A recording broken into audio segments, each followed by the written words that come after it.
My name is Nancy Fewkes. I'm a photographer. I've lived in the Bloomington Normal area about 15 years. The work in Boundary Layer grew out of a project that I started at Spring Lake in Manitou, Illinois, along the Illinois River about 3 years ago.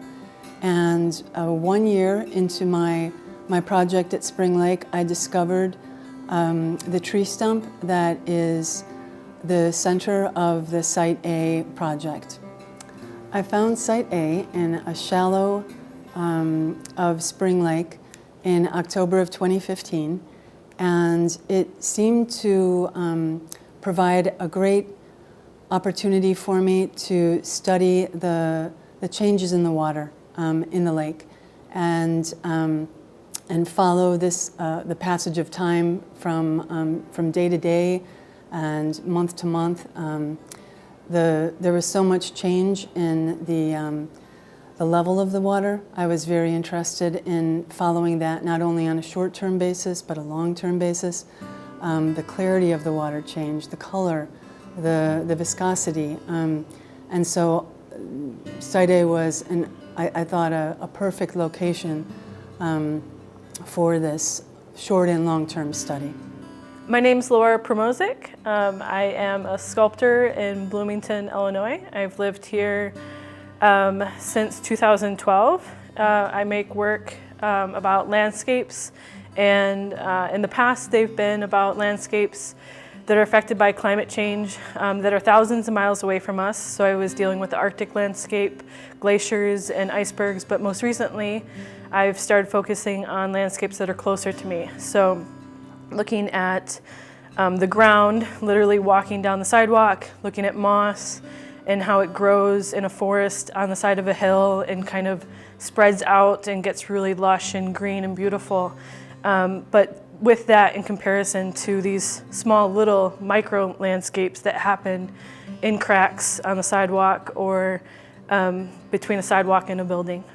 Through my work at Spring Lake, I have come to understand how we can be called out by a landscape, how a landscape can claim us in much the same way that we as humans feel that we can stake a claim or have ownership over a piece of land. I was pulled into this environment. I didn't go there. I didn't know that the lake. I didn't know the location.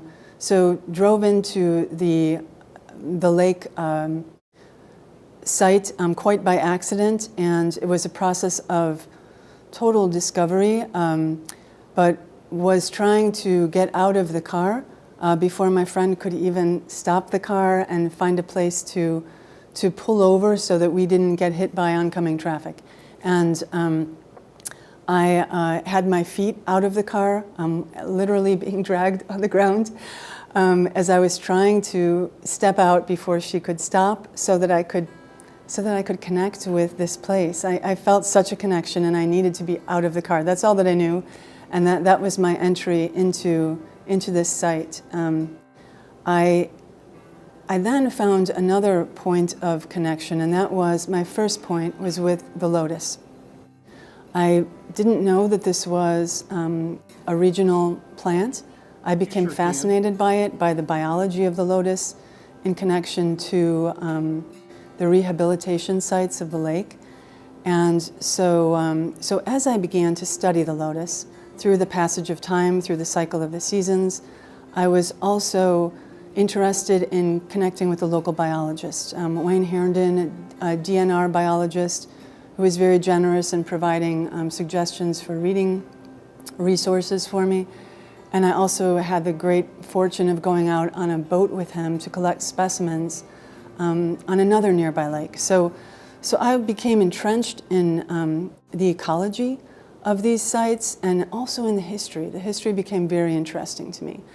And again, I just felt like I continually was being pulled in, and that I couldn't, I was very much connected through, to the site through many different facets of its life, and continued my project, but was continuing to ask questions, some of them for which I didn't really even have words, but I would continue to go and became very interested in the light in the place, in the passage of time, in the way that light shaped temporal and spatial dimension there, and so located a few different projects for myself through which I could talk about these different things. So some of them actually found me, you know, and I just became again, you know, was just pulled in and found that as a focal point. So I'm interested in bringing that landscape into my sculpture. Literally, there's some real moss in the work, and then there's also my representation of moss that I've stitched with French knots. And so I'm interested in both of them, one that's alive and that will change over time in an exhibition, and one that keeps that luscious, really intense color and beautiful texture throughout the exhibition. And to kind of think about how we view climate change and how we're impacting the environment, and maybe showing a viewer kind of that change through the real moss and the artificial moss. Something that's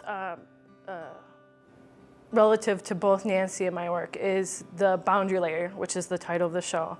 The boundary layer for me, for my work, has everything to do with the moss. The moss only survives in the boundary layer.